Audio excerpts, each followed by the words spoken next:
long story short, it comes from George Clooney's character on the movie Oh Brother, Where Art Thou? Clooney's character was Ulysses Everett McGill, and we were in the studio cutting our first rounds of stuff. At the time, we were called the Butthole Truckers at the time. Somebody gave us that name. It was a mix between the drive-by truckers and the Butthole Surfers.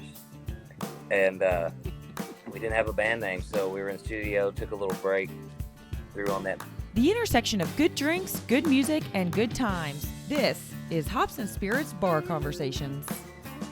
Hope everyone had a great Thanksgiving. Hope you ate plenty of food, had a great time with family and friends, maybe even had a few good drinks as well. We got a great episode for you this week. Our conversation is with the fellows from Everette, Brent and Anthony. They're back again for the first time in a few years, and we have a great conversation with them, share a few drinks as well. And for our tasting notes, we welcome back Chef Alison Settle, who talks about drinks and sweets and how those can be a great pairing. It's one you won't want to miss. Don't forget to check us out on social media at Hop Spirits, all one word, on Instagram, Facebook, TikTok, Twitter, and even on YouTube now as well. You can get more at hopspirits.com because you don't want to miss things like our neat and mixed reviews and so much more. But let's not waste any more time and get into the show.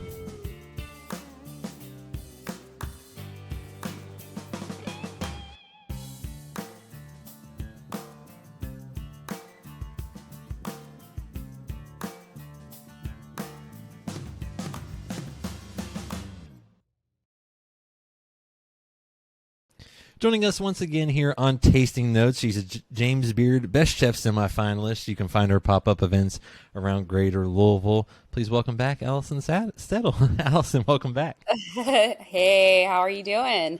I'm good, and I promise you I have not been drinking yet, or maybe I have. I'm going to plead the fifth on that. You know what? Never kiss and tell. Exactly. I don't need to know. Don't ask, don't tell. I like it. It's all I good. like it. Well, we're here to talk some food and drink pairings because it's the holiday season, but it's not what I would think most people would say would be your typical pairings, because I want to talk about sweets, cookies, and what we should pair with those, because I have a bad habit of going back to the sweet counter a few too many times in a night, so I need some help. It's risky. It's a risky business, the holiday season, with all these sweets around. And I have a sweet tooth, so I can't help it. So help me with those sweets and cookies. What beers maybe go well with that, and then maybe what bourbons or harder liquors might go with those sweets? Sure. For beer, I mean, typically in the wintertime, you're going to have a darker beer. You don't have to. I am not a huge dark beer fan, so I shoot more for the special craft beers that I find to be more indulgent, Cantillon and stuff like that, the crazy ones, which go really well with your fruity situations, like Linzer cookies, like the little shortbread cookies with raspberry jam, stuff like that. But if you are a dark beer drinker, which is definitely more common, and that's very seasonal for the breweries around this time of year, brownies and fudge, man, caramel, apple pie with cheddar on top, like a real intense, like dulce de leche caramel, like a turtle cheesecake. I know that's like really old school, but like a really nice rich cheesecake with that caramel and chocolate on top. Tiramisu would be amazing. And instead of using the typical liqueurs that you would use to make tiramisu, you could totally use beer. I think it would be a really nice, any beer that has like a coffee undertone is going to be a fantastic pairing with tiramisu. And you don't just have to do the typical chocolate dessert situation. You can really pair that with whatever kind of beer that you're drinking.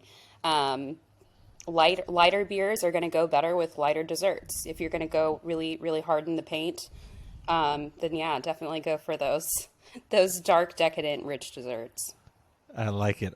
Now, for those that enjoy pairing bourbon and whiskey, is that one where you're kind of maybe finding ones that taste, kind of have the tasting notes of something that you would be enjoying on the sweet table?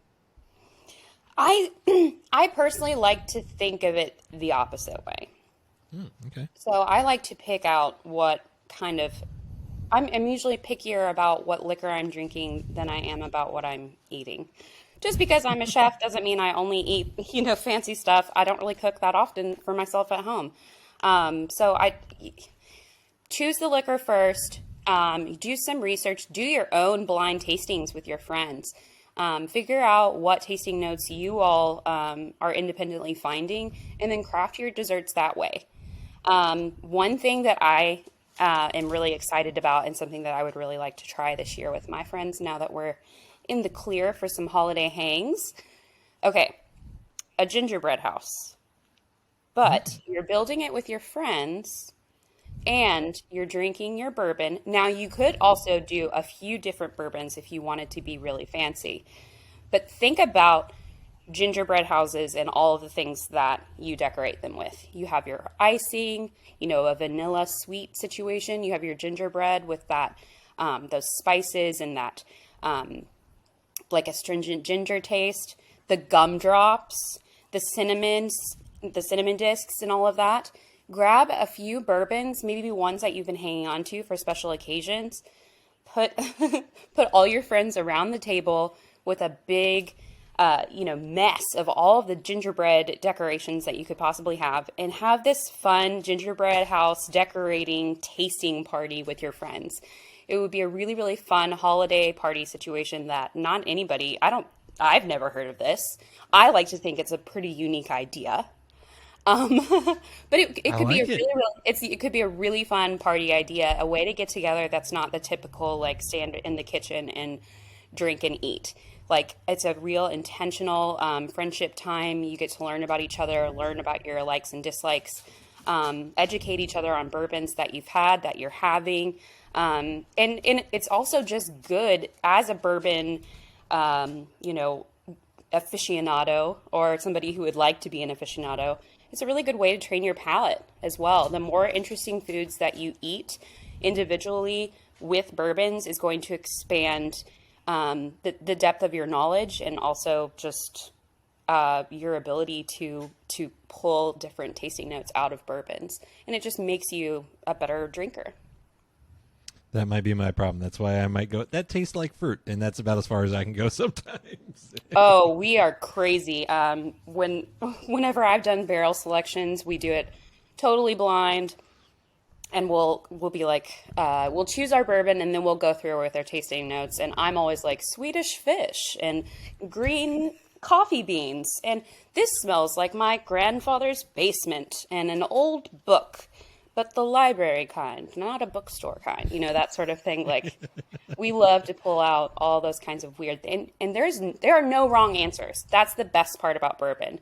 I mean, you could probably be like, this tastes like a cheeseburger, and people would say, maybe not so much, but like, it is all subjective, and that's what's really fun. You get to learn about your friends, you get to build a gingerbread house, and it's just a fun experience and a way to bond. Well, and like you said, if it reminds someone of their grandmother's recipe of something, that's a fun story that they get to tell, and more sharing as well. And if you want to cook some of those desserts with maybe some alcohol, what might be one or two good ideas there as far as that goes for the holiday season? Sure. Just right off the bat, with beer in particular, I really love the idea of a brownie. Tasting notes, for bourbon, maybe aren't the only thing. Maybe you use Bailey's, maybe you use, I don't know, lots of people drink sherry. That would be a really fun thing to put in with cream. But I was really excited about the idea of like an old school, something that's a real crowd pleaser. Like, you go to a restaurant and they have those cast iron chocolate chip cookies. They're crispy on the edges, and then they're ooey gooey in the center. That, but a brownie with Guinness in it, like a Guinness skillet brownie. And then you could also do a sorbet. A lot of people think of sorbets and sherbets and ice creams as needing to be, very fruit forward, or typical of your sweets. But I think you could totally use stout in a sorbet. And then it would be dairy free as well, which is pretty cool. That would go really well with a brownie. And then you could put Bailey's in your whipped cream and just have this really decadent booze on everything. You could call it a boozy brownie, whatever you want to do. But I think it's really easy to incorporate, especially those darker beers and the sweeter liqueurs into your desserts. I love it. I love it. I would like to say I'm going to try that, but my abilities are still not the greatest in the kitchen. But I'm hoping someone gives that a go because it sounds absolutely wonderful. Oh, could you imagine somebody just like handing you a steaming cast iron skillet of brownie and like melting sherbet and that sounds amazing. I was going to say, I always leave hungry, and I love that. And Allison, thank you for sharing some time, some knowledge, and some great ideas with us. Thanks for having me again. Check out Hops and Spirits on social media at Hops Spirits, all one word, on Instagram, TikTok, Facebook, and Twitter. You can also find Hops and Spirits on YouTube and at hopspirits.com. Joining us here for our conversation, they're the dynamic duo. They go by a lot of names, or at least they might have gone by a lot of different names in the past. They got a new album out now in Kings of the Dairy Queen parking lot, Side B. You might know them as Everette. Please welcome in Brent, Rupard, and Anthony Olympia. Woo! What's up, man? I'm good. How are y'all? Fantastic. If I was any better, there'd be two of me. Not really. Well, I heard if you drink enough, there could be two of folks. Yeah, I've seen two of Anthony many times. Three once, actually. Sounds like that was a good night if you could remember it. Yeah. I've had a lot of good times. I don't remember. I was going to say, since we're talking about good times, I'm drinking a little 15 Stars bourbon, a little 7 and 15-year blend. They're based out of Bardstown, Kentucky. So you guys got anything good tonight? I do. It's not something like a beautiful bourbon, but it is my favorite beer, Voodoo Ranger Imperial IPA. It will, if you have too many of them, they will knock you on your ass, but man, they taste so good. I like it. Like it. I got to say, I'm not drinking this tonight, but this is my secret weapon that's affordable bourbon that really has a nice bite, a nice smooth finish. The little Old Granddad 114 there. Oh, hell yeah. I like it. I put a hurting on this bottle. It's about dead, but did it put a hurting on you? No, I like to sip this stuff, man. I haven't overdone it on this stuff. Now, the Wild Turkey 101 back there, that's a different story. See, Brent has a special talent that I do not have. He can pace himself. Well, I don't know. That's true to a certain extent. Once my wife calls it my threshold. Once that's broken, then I will watch the sun come up. Yes, so I try to stay away from that threshold. I usually pass out before that happens. I was gonna say that's me. Now with beer, I'm good. I can pace myself. I know when I've had too much, I can stop. But bourbon, you can ask my wife. Last night, she was annoyed at me. She said I didn't shut up for an hour. She's not sure I even took a breath during the time. So. Dude, we must have the same blood because I'm the same way. Bourbon gives me so much energy. I always tell people when my bourbon starts tasting like sweet tea, then I'm in trouble. Dude, so, Jonathan, can I call you Jonathan or is it John? Yeah, or what do you go by? Jonathan. You've been called. I've been called everything. Okay, but tell me if you're like this because I know I am, and I think Brent can get there too. Like you cross that certain threshold, and for some reason you want to talk about like super emotional stuff and how you're so proud of your friends or how you love your spouse so much, how great life is, and the tears just start rolling for some reason. Does that happen to you when you have to bourbon? Well, I've had some interesting nights on bourbon. I will say that. There was one night where I was just so into it, I fell over backwards in a chair down a hill. Wow. Oh, man, that would have been a nice slow-mo video there. And the best part was someone tried to catch me, but they at least caught the chair so it didn't hit me, I was very with it after that. I was very with it after that. I love it. I blame that kind of like on your song, Dang the Whiskey, right? Oh, that's right, man. That's a true story. Dang that whiskey.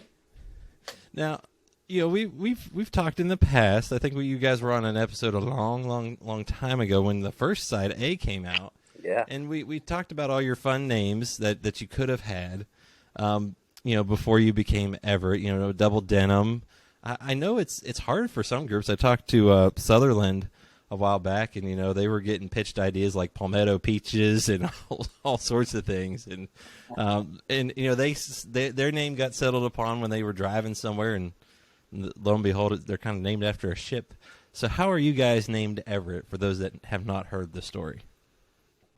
Well, Brent, you tell it so. Well, long story short, it comes from George Clooney's character on the movie Oh Brother, Where Art Thou? Clooney's character was Ulysses Everette McGill, and we were in the studio cutting our first rounds of stuff. At the time, we were called the Butthole Truckers at the time. Somebody gave us that name. It was a mix between the Drive-By Truckers and the Butthole Surfers. And we didn't have a band name, so we were in the studio, took a little break, threw on that movie that we watched way too much in college, and there it was, man. Mr. Clooney from Kentucky as well, like us. And now you're talking to the Everette fellers here. Which, hey, by the way, I think we made a huge mistake. Can you imagine the merchandise and the marketing? How beautiful it would be for the Butthole Truckers. Well, I don't know if beautiful is the correct word for that. Well, hey, I would call it beauty is in the eye of the beer holder. You know what I mean? I was going to say, there could just be a lot of gag gifts on that one. Yeah. I'm sure my mother-in-law would be real proud. So it all worked out. You guys are Everette, and it's working out pretty well for you. But I found it interesting because I didn't know this when we talked last time, but it wasn't a foregone conclusion when y'all came to Nashville that you guys were going to be doing this duo thing, was it? Say it again. Foregone. What was the word? It wasn't you guys weren't guaranteed to be a duo when you first came to Nashville from Kentucky, right? Have you been doing that word today, toilet paper? Is that where that word? I've got an app. I got an app. He's got a thesaurus beside him. Oh, that's a big word too. Yeah. Yeah. So Brent and I, before we moved to Nashville, we were in a band. Well, I mean, scrolling back some through the annals of history, I accidentally said anals, but sorry. You made a mistake. We were originally on a podcast this late at night, Jonathan. Well, we have fun when we have a drink. That's right. Hell yeah. So we were originally Brent and Anthony, the original duo, and then we had a band called Easy Street, and then that band was doing well, I guess you'd say regionally, kind of in Bowling Green, Kentucky, and Louisville, and throughout Kentucky regionally, a little bit Indiana, a little this here and there. And we started playing a little bit in Nashville and getting a little bit of attention. And me and Brent started making trips back and forth to write and take meetings with folks in Nashville. And when we finally said, we're moving in 2011, we're moving to Nashville, you get your apartment lined up and all the stuff. All we knew is we were moving. We didn't know what we were going to do because the band ended up dissolving. Because the rest of them had real jobs that they were taking very seriously, and they're doing great. We're still friends with all those dudes. But me and Brent, we were heading to Nashville, and we got here, and we were just kind of like, well, what's next? And I think it was kind of like an understood we'd be doing something together. We just didn't know what it would be. So as far as whether it would be a duo or a band or whatever, we didn't know. We were just going with it. Because you went solo, and then Brent, you were just kind of playing, or do I have that backwards? Backwards. Yeah. Yeah. Okay. Yeah, I was doing a solo career. About that. Yeah, I had we got to town and we were just walking through doors that were opening up, and I ended up signing a publishing deal in 2012. Still with that company today, and they wanted to cut some songs on me as a solo artist, and I did that for a while and toured, and Anthony played guitar in the band with me and was more the band leader, I guess you'd say, at the time. And then he had a lot of stuff going on as well, and a few years back, I guess it's what, 5 years now or something like that, 4 or 5 years ago, we decided to just wipe all that clean and start like we did back in college, just me and him. That's how we started, just us two, acoustic guitars, playing in Bowling Green, Kentucky, and so we went back to that and haven't stopped and probably never will. I like it. Yeah, it's been 5 years. That's weird to think of. I didn't think about that. It was 2017, I think, in the spring or something. We had our first conversation, and by the fall, we were really like, full speed ahead, riding for the Butthole Truckers. Yeah, yeah. What's wild is that we've been playing music together for 16 years, but Everett's still a new band, like to the public. Yeah. Just 5 years old. Well, I was gonna say, I mean, the duo seems to be working out. You guys still seem to be getting along. I mean, was there ever a thought where it wouldn't be exactly maybe a duo, but it could be the band, or kind of what pushed you guys to be like, it's the two of us, and then let's see where it goes? That's a great question. So here, kind of a little bit inside to some Nashville politicking. When me and Brent, we're having trouble with a band name and all that kind of crap, everybody's going like, "Hey, by the way, there's an open lane in radio and the market for bands. There are not a lot of bands on the charts these days. So what if you all have a band?" We're like, "Well, it's just the two of us." We're like, "Well, what if it's like, you're Everette." We had a name, you're Everette, but you kind of market yourself as the band. And we kind of wrestle with that for a minute, and then we're just kind of like, it just kind of feels a little, I mean, what it is, fake. And we, it would have been a great, I guess, business move. And I think there have been other, acts that do that kind of, where like somebody has a bigger stake in what's going on. But as far as like who's on the poster, it's the whole band. But I think creatively, like the project, the beating heart of it is me and Brent. And it's weird you say when we tell people we're a duo, it's like we're not necessarily like a vocal duo, because we're not Dan and Shay, or I guess we'd be more like the Brothers Osborne, because they sound like they're in a damn band, but definitely creatively it is their thing. You know what I mean? Yeah, and I don't think it was a bad business move, because the business changes all the time. I feel like we were just at the CMA Awards, and there's not a ton of duos either. I mean, there's a good bit, but there's just as many duos as there are bands out there. So I think the business is constantly changing. So, like Anthony said, I'm glad we went with the real deal instead of fabricating anything, because that's just not who we are. Yeah, you want to do what's right. You want to weigh your options, and you want to play the game, but you also want to, like, what is that? I'm thinking, you want to look back and say, I did it my way. You know what I mean? Because you have to live with yourself. You don't necessarily want to play the game. You just want to feed your family. You know what I mean? Well, boom, yeah. Well, and like I said, it's working out well. And I read somewhere too where, and if you're watching this and not listening, you can kind of see they might look a little bit different. One's got a nice big bushy beard. One's got a little more cleaner cut beard. I mean, maybe it's working there. You can't call that a beard, man. I appreciate you saying that, but I've been growing this for 16 years, man, and that's all I got. But I heard that you guys are like the yin and yang. You couldn't be more opposite, but it just works as a friendship and as a music and everything. Yeah, I think that's true. I think opposites attract, but at the same time, there's got to be some kind of chemistry.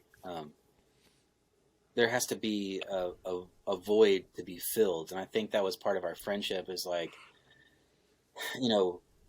my strengths and interests and Brent's strengths and interests and passion, we're different, but I think we both shared a common passion. That's the word I think that brought us together. We love music. We love what we feel like music can do for a community, for people, for humanity, and for ourselves. And I think that's what we shared. But as far as our approach, it was a little bit different. And over the years, we've learned, we have a lot of respect for each other. We have conquered mountains, weathered storms, celebrated a lot, mourned a lot. how else can I repeat myself here? But like, I think like we realize that we're better together because we both bring. I think we make a more complete picture, more complete vision. I can't imagine being a solo artist. Like that's got to be so difficult. So anybody that's making it, even the people that I'm like, I'm not a fan of the music. I'm still just kind of like, cheers. Yeah. Can I say fuck? Yeah, I mean we're drinking. Okay, yeah. I want to say like fuck. Yeah, you're doing it. But yeah, absolutely. And how did you all meet? Because I feel like that's an interesting story. Because you guys grew up in the same county, I believe, and then not like down the street, but it took a random lesson for you guys to kind of meet up, and then like I said, the rest is history. Yeah, yeah. A good friend of mine, Jason Reynolds. Back then, there was this church in our county that was kind of a bigger church, and they were a big business really, and they had a gym at that church that you could go to for free. So me and my buddy Jason were trying to get all buff, and we were going to this gym, and he was like, man, you got to go. I met this guy Anthony. He's an incredible guitar player. I was in a different band at the time as the guitarist of that band, and so I went and met Anthony, and he was playing. I was like, man, I'd like to take some lessons, because I was playing a particular style at the time. I was looking to expand my skills, and Anthony's burning it hot over there on that guitar. The strings were on fire when I walked in there, man. I was born buff. You know what I mean? So like, I was trying to lose some muscle mass. That's why I was sitting down playing guitar, because I was too buff. But in all seriousness, that is a true story, except I didn't get a lesson from Anthony. We ended up just becoming good buddies, and we started writing songs immediately. And just that mutual respect Anthony was talking about earlier, I feel like we were at the point of our lives where we were still in the hometown and looking for what was next, and we both gave each other an excuse to go for it. You know what I mean? And we're still doing that to this day, because there's been plenty of times people smarter than us might have called it a day, but when you got each other and you're supporting each other, like, it's just not going to happen with us. Well, and you stay the course long enough, and good things can happen too. And you mentioned growing up in Kentucky. I mean, how much of an impact did that have on y'all as just people and the music and just everything in general?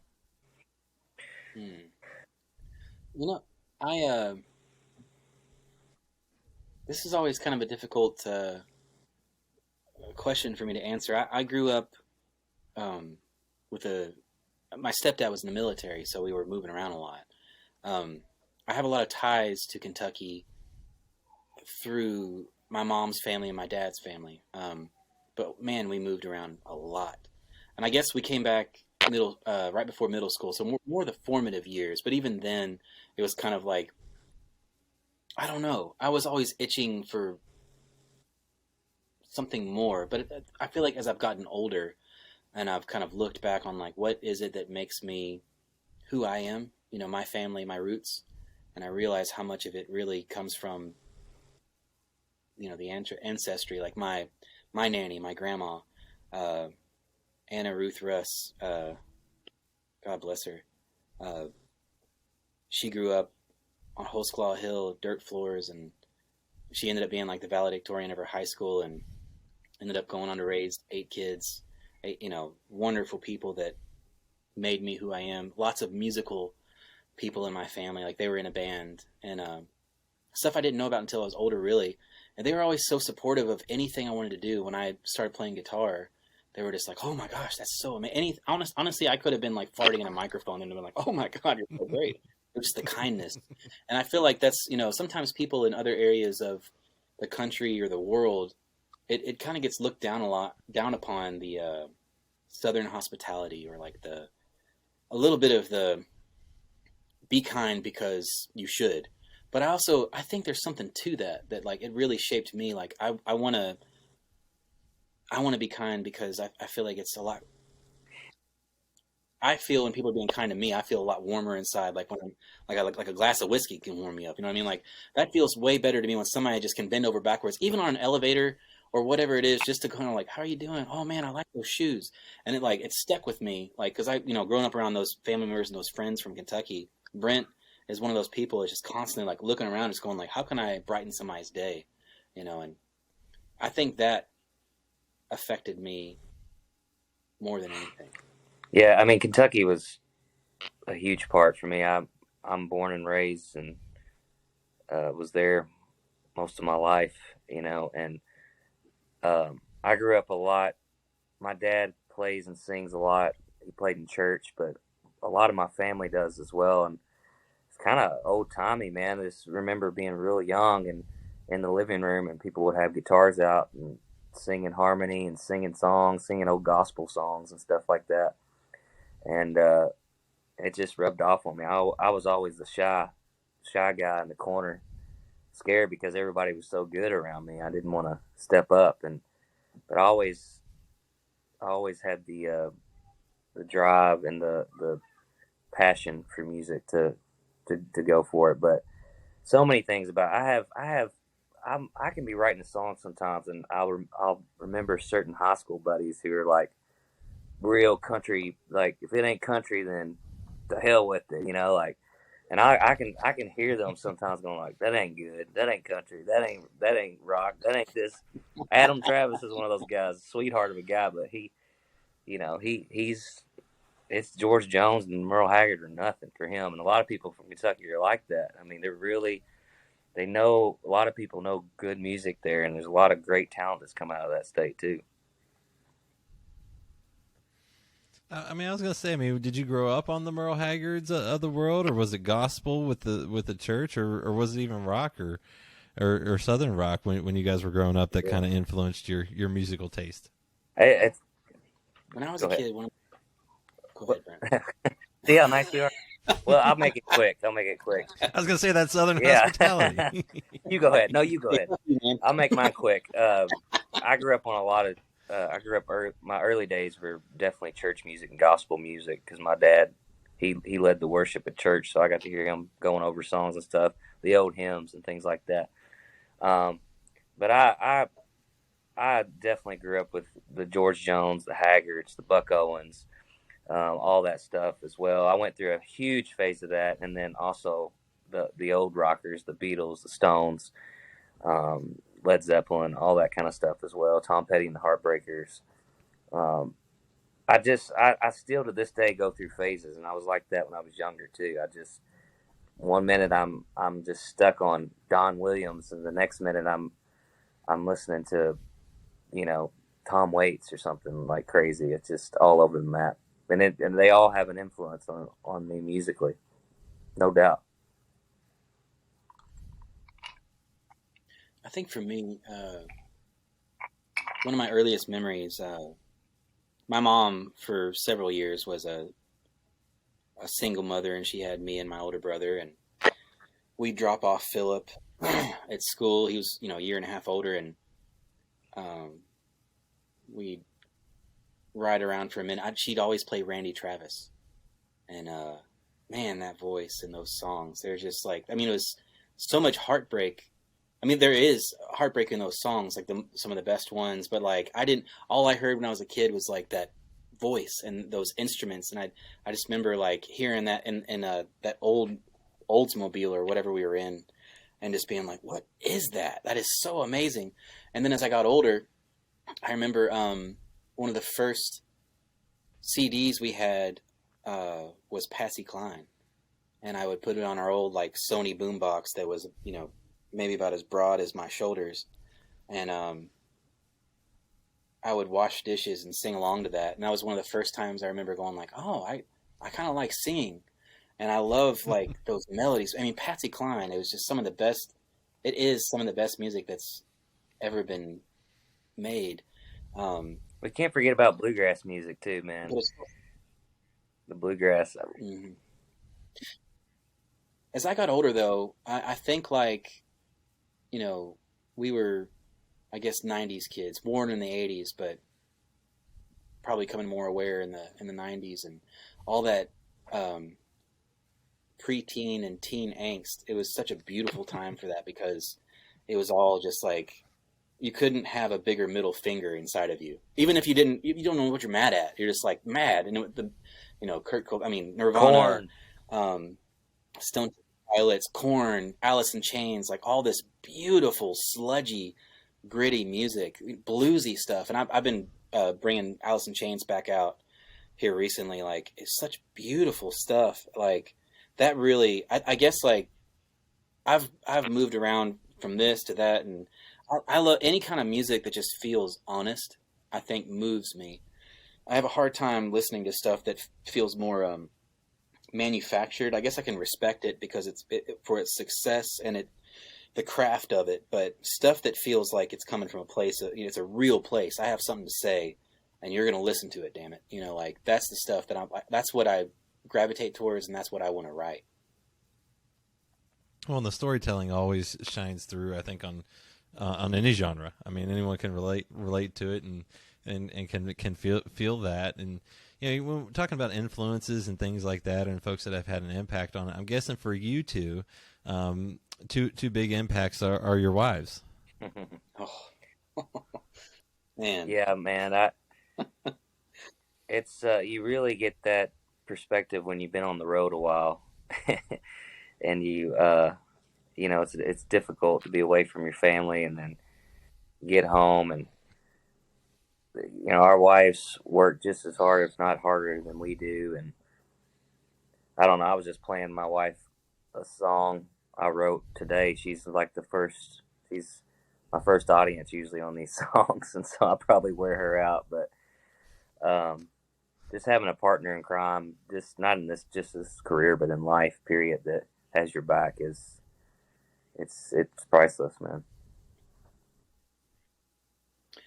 When I met my wife, Katie, I was, she met me at a bar. I was playing songs. It was just me and my guitar and a microphone, and I was singing. And so, like, from the get-go, she knew I was a musician. And I always was doing whatever side jobs to make ends meet on my own. And we got married. I was doing landscaping, and I love landscaping. I love being outside, getting dirty and sweaty and, gross. And, like, anyways, I remember I had a meeting with somebody at ASCAP it's kind of an important part of the puzzle when you're getting into the music industry. Probably one of the first pieces of the puzzle for a songwriter or an artist or both, whatever. But anyways, I remember Leanne Phelan told me, she's like, you would really benefit from some focus. Like, I know you're having to do this and do that. What if you take a loan out or do whatever you need to do to take a year and just focus on it? And I was getting really into production, recording stuff, being a producer, and as well as a writer. And she's like, just really hone in on that. Like, I feel like you have the talent. You just need to invest in yourself. And I'm like, I left that meeting going like, yeah. And I got home to talk to my wife about it. I was like, oh, we were broke as balls. Like, we're not necessarily rich now at all. I mean, we're okay. But like, then we were definitely, it was shoestring budget. And I told her, I was like, I don't know how to say this and not sound silly, but like, I think I need to figure out a way to not do landscaping. I need to be doing this full time. And it's not, I'm not going to be getting paid, cause a lot of it, you're writing songs with people without a publishing deal, without any kind of income. You're just hoping that somebody can pick it up and go like, all right, I believe it. Anyways, my wife didn't even hesitate. She's like, I'm in, and we made it work. We cut back and, rice and beans in the morning, rice and beans at night. And, almost a year later, I signed my first publishing deal. I guess that was like in 2016. I wouldn't have been able to do that by myself. And I definitely wouldn't have been able to do that without her support. Like, if I had a different partner, that would have been a little more like, I don't know about that. Like, we're just going to have to make it work some other way. But she was like, no, this is you. I love you. You be you the best way, or whatever it means, and man, she still continues to be that way. Like, she's the best thing in my life. And my kids too. I mean, they're pretty great too. They're all right. Well, now you can play this back to her anytime she's mad at you for anything you've ever said wrong. No. I'm trying to keep it secret. I want her to hate me at some point. So. Oh, I doubt she could ever do that. Now, as I mentioned at the start of the show, the start of the convo, you guys have a new album out that you dropped back, I think, last month. Side B, Dairy Queen, Kings of the Dairy Queen parking lot. So, what's going on with that? Oh boy, yeah, it's wild to think that was a month ago. That was October 9th? October 7th. God, it's been it was a month, my birthday. man. So much. 7. That's right. Yeah. Brent turned 21 again. But yeah, man, that's wild. It's been quite a month. We've been all over the place. We've been on tour and all that kind of stuff. But anyways, so this is the second half of the record that we recorded at the beginning of 2020, right before the world lost its shit. And we released Side A October 2nd of 2020 because we knew we were going to need to have an extra moment in the spotlight to really give it what it deserves. And man, I think that was a good call. Whether we waited too long to release the rest of it, I don't. Woulda, coulda, shoulda, who knows? But I love the attention and the all hands on deck kind of feeling we've had getting this out. And I know I can speak for Brent too. I feel like we are so proud of the songs. I mean, all of them, but definitely Side B. I feel like there's a little more brave. Side maybe. B just paints Some the things rest of the picture. Is what it does for me. I mean, I feel like we, Side A was kind of the outline a little bit with a little bit of color here and there, and then Side B is just filling in the rest of the painting. What I love about Side B is the diversity of it, and I've said this before in other interviews, but one of my favorite records is Wildflowers by Tom Petty, and because it's so diverse. I mean, there's folk songs on there, there's super rock songs on there, there's ballads, there's groovy songs, all the above, and I feel like that's what Side B is. I mean, we'll go from a stupid song like Shunk His Drip, where all the words are backwards in the chorus, into Have you heard that one, Jonathan? That was going to be one of my questions, because I was like, how the hell can you sing that on a record? Because I'm trying to think in my head, like, I would screw that up. Well, I'd screw up a lot of things so bad with music if you had me singing, but I mean, that's some talent, man, to say those words like that. You're not the first to say that, and I always say the same thing, and I really mean it. If I can sing that, anybody can sing it. For some reason, it's easier than singing regular words sometimes because it's so ludicrous. It sticks in your brain in a weird way. Like, I don't know. When we wrote that song, I remember leaving that session and I couldn't stop doing it. Everything was backwards. I was saying everything backwards in my head. It was wild, man. But anyway, I mean, how does a song like that come together, though? Like, are you just sitting there just saying stupid words and something sticks? I mean, more or less. So we were riding with our good buddy Aaron Ratier, who is quite the wordsmith, and he's got a great record out.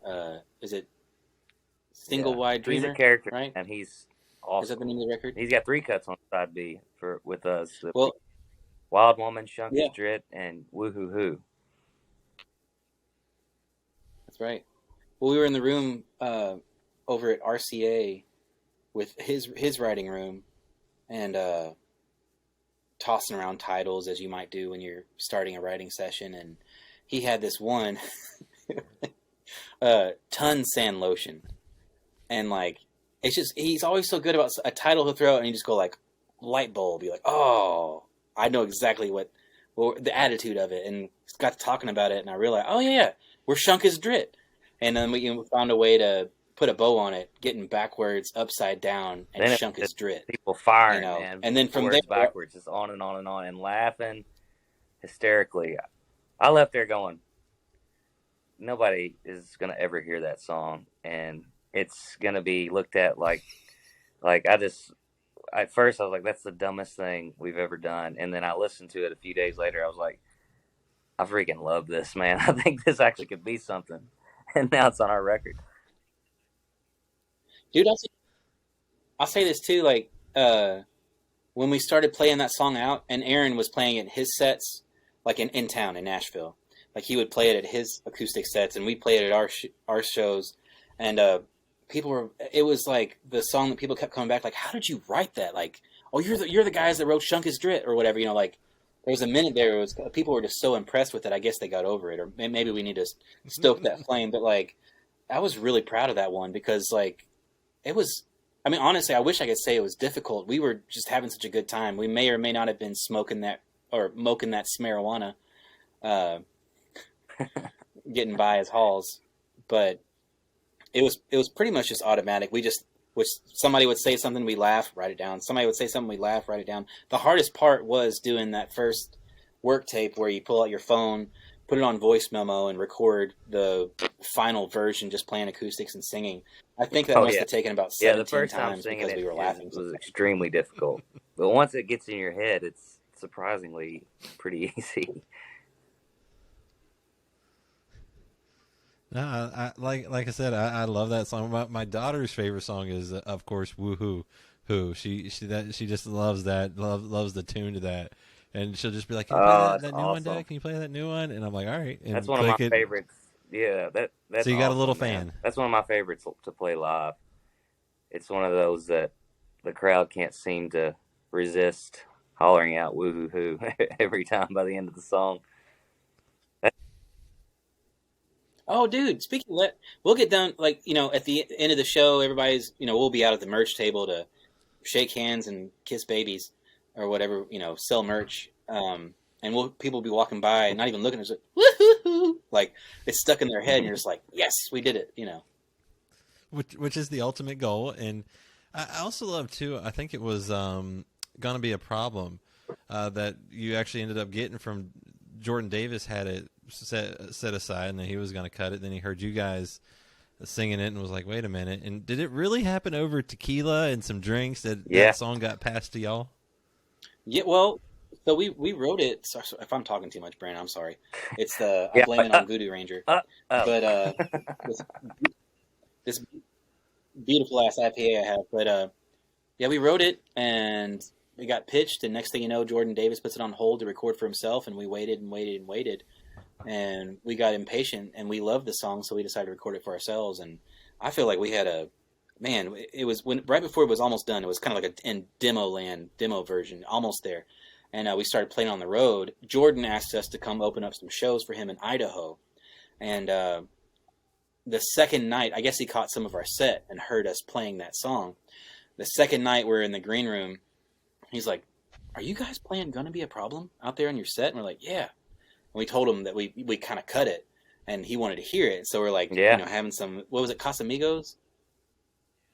Anyways, you take over. I'm talking too much. That's pretty much it. We were having some tequila, and Jordan was like, and we've known Jordan for a long time. We all kind of got to town around the same time, so we've been friends with him for years and years. And we were hanging out, and he was like, "Man, you guys, this is an Everette song. You guys got to cut it." And I was like, "Well, we did. I mean, it's right here." He was like, "Well, I just want to be on the song somehow, some way." We're like, "All right." So he's singing backgrounds on the actual cut. You can hear him barely in there, but he came in and sang on, and it was great, man. I still think he could record that song at some point. I think he could do a great job on it as well. I feel like it's one of those hits that people talk about.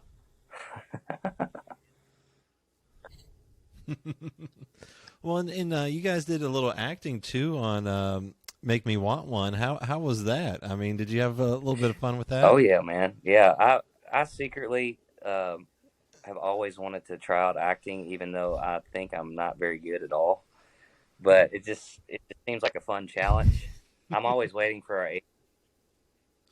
Just have a couple Voodoo Rangers like Anthony, and you'll be good. No, so when we were coming up with the concept of the video, it was kind of vague going into it, but the guy who shot it is incredible. He does such a great job, and he kind of spelled it out for us, and it was super fun, man, because I was smoking a cigarette in the video, and it's a fake cigarette. I mean, it's real smoke and everything, but it's like a herbal cigarette or something that they use in movies. And so, and me and Anthony used to dabble with the cigs back in the day, and I hadn't smoked in years and years. So it kind of brought back memories, just lighting it up with the Zippo and everything. But I had in the thing, I had to pretend like I was being cool, but the smoke was actually choking me. So there was some acting involved for sure. But I remember doing it and hearing the entire room like crack up. So I guess I did an all right job at pretending like. It was so great. Brent, you could totally be an actor. I could totally. You have that. You have that. What does people say? The X factor. I think I have. I was gonna say the D factor, but that makes me sound like I would do porn or something. I'm Brent. This is my good buddy, the D Factor. He sounds like a wrestler. That goes back to the double truckers, right? Yeah. Cheers. Oh. Now, you also had a really cool moment earlier this year, being on the Grand Ole Opry stage and making your debut there. Man, that really was incredible. So we were actually supposed to do that in November of last year, about a year ago, I guess. And the Monday before we had a meeting, and I had a little cough. I was writing that day. I had a little cough, and I was like, "Oh, what is this sore throat?" And I was like, "Surely it's not COVID." But before going to this meeting, I wanted to, do a little test, and sure enough, I had COVID. So we had to cancel that debut, and I just felt so deflated. Like, oh, it's never going to happen now. But luckily, it did happen in January, and man, it was glorious. I remember Brent when we got there. Of course, there's like a damn video crew to capture it, which was cool. But anyways, we're getting out there on stage before anybody's there. It's just us and the video crew, and they say, "Hey, if you guys want to take a minute before you get in the circle, you just want to take your time, and we'll get it on camera that you step in the circle." And I love Brent said, he was like, "I think we've waited long enough. You ready to do this?" Man, it was a magical night. That debut is like nothing else, man. It's like I can't even quite put it into words. If I had to pick a word, it would be heavy, because it was just the weight of the evening, and you have all your family and friends there, and even fans as well, that have had your back way before you were able to step in that circle, that were all there cheering you on, supporting you. And I don't know, at that moments like that, the name Everette means so much more than just me and Anthony, like, because you got those people that have had your back. And I think that really magnified that night, along with just the tradition of the place and the history and all the incredible artists that have played before us. And we've played it 8 times this year, which is unbelievable. And now it kind of feels like home a little bit. It's so sweet there. The vibe is like exactly what you would think it would be backstage. The people were so kind, and the band, the Opry band, like every time we go there, I'm just so glad to see all those people. It's a dream come true. Yeah, it's a dream come true. It's like coming home. Well, and I think you might have had another, maybe a dream or something on the bucket list, the Man of Constant Sorrow video and everything. How did that come together, and what was it like to see that just blow up? Dude, that was the thing that almost didn't happen. So we used to write a little bit with Dan Tyminski, who is, I guess, the original voice of Everette in that song. Man, he's such a great player and singer and human. So we were writing some, and one day I had to be the annoying guy, like, "Hey, can we make a video playing Man of Constant Sorrow with you, because it's where our band name comes from?" And of course he's so badass. He's like, "Oh, of course, I love that. Let's do it." He's so cool about all that kind of stuff, and made a video, threw it out there. And anyways, when we realized that TikTok was a thing, we decided to throw that video on the talk. And it went crazy, like 300,000 views or something crazy. And which to us, I feel like, we were basically Dolly Parton, but like our label saw that and went like, man, you all should think about recording your own version of that song. And me and Brent, because we're, I guess, OG, like, you know, grunge, punk, whatever kids, we were kind of like, oh, that's stupid. We're never going to do that. And we kind of got to talking about it like, actually, that sounds pretty cool. It's, you know. And so we just kind of made it our own. Just, you know, let's do it our own way. We did it just us.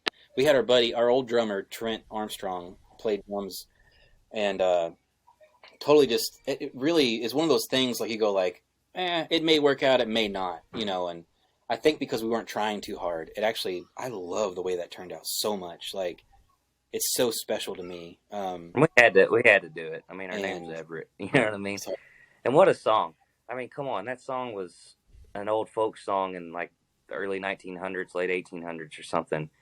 And still, and of course, they made it probably a more punchy version for the "Oh Brother, Where Art Thou" movie. But you can turn on that track right now, and I don't care what kind of music you're into, you're gonna dig it. It's so great, man. The song is so awesome. I think it's because it's an upbeat song with sad lyrics, very, very sad lyrics. This poor guy, the poor guy in this song, bluegrass. man. That's bluegrass for him. And then we made that video, which was so much fun. We kind of did that our way as well. And we had the same guy who didn't make me want one shoot that. He's a genius, man. He's so great. But I love how that video turned out too, man. Speaking of drinks, we had some drinks that day. It was freezing cold, and we were having some bourbon out there to stay warm, and just had a big old time shooting that. That may be one of the first times I had bourbon at 10:30 in the morning. Probably the last time. But Brent, I don't think I've told you this, but that song still is on my 4-year-old's the car songs playlist. Like, you get in the car and you're going somewhere, and little Freddie's like, turn on the car songs. He needs his music to get jazzed and, you know, not lose his crap. But like, that one comes on, you know, and now I see my little 1-year-old starting to, when like little babies dance, they just kind of like blank stare, but kind of rock back and forth. Like, they're really feeling it, but they're like, hey, fuck you, I'm in the zone. You know what I mean? Like, it's pretty cool to see that. No, I totally know what you mean. I've got those playlists on my phone for my daughter. That's where Lulu stands. Awesome. We made the cut for her, so I totally get it. And we're working on some other ones too, because I'm trying to get her away from the I don't mind the Disney musical songs, but some of those first songs they listen to, I'm like, all right, we've heard that for way too long. Let's get to some real music, and she's getting there, which I'm very proud of. Right on. Now, as we wrap up, we are Everette.com to follow these guys on social media as well. You can find them on all those, including the TikTok. And, you know, obviously 2022 is wrapping up, you know, and you guys have been out on tour with Cadillac 3. Been some pretty cool things this year. What are you hoping for in 2023, and what can folks expect from you? Well, my hope is to play as many shows as we can. I feel like we lost a little time during the pandemic, and I feel like our live show is where we feel most connected, and I feel like our audience feels most connected to us. I feel like we're just that kind of band. But, I mean, maybe every band's that kind of band, but I only know from our perspective. And we got new music, like, in our pockets ready to record. So we got the songs, we're ready to go. So I'm looking forward to getting back in the studio as well and making some more music. I feel like there's so much more that we have to offer and are ready to give. And I think 2023, hopefully we're able to spread as much as we can out there.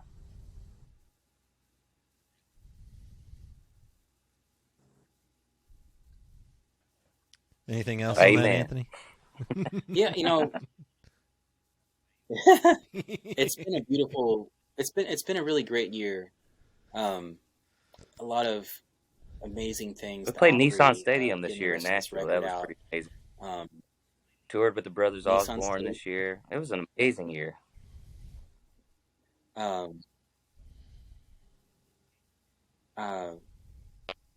And I guess, like, you know, you're always wondering what's next. And I feel like what's next is just kicking more ass. You know what I mean? That's what we're in the business of doing. And I think we have the ammunition to do that. Like, we have so many songs. We have so much passion for what we feel like our mission is, like to, like an old tent revival, just come in and go like, hey, it's a big old beautiful world. Let's love each other and go nuts. You know what I mean? I feel really good about next year. I feel good about just all the years that we have. It's all a gift. You know, every day you have is a gift, and we'll wake up tomorrow and we'll take a deep breath and go like, here we go again. You know? Well, like you said, 2022 was awesome. If you haven't checked out the record, I highly recommend it. Got some great songs on there. Even Side A's got great songs. Slow Roll back, the EP a little further back. Got to check them out. And Anthony, Brent, this was a blast. And Man, thanks for sharing cheers, a drink Jonathan. with me. Thank you, buddy. Yes, sir. Find more from Hops and Spirits at hopspirits.com. Thanks, everybody. Bye.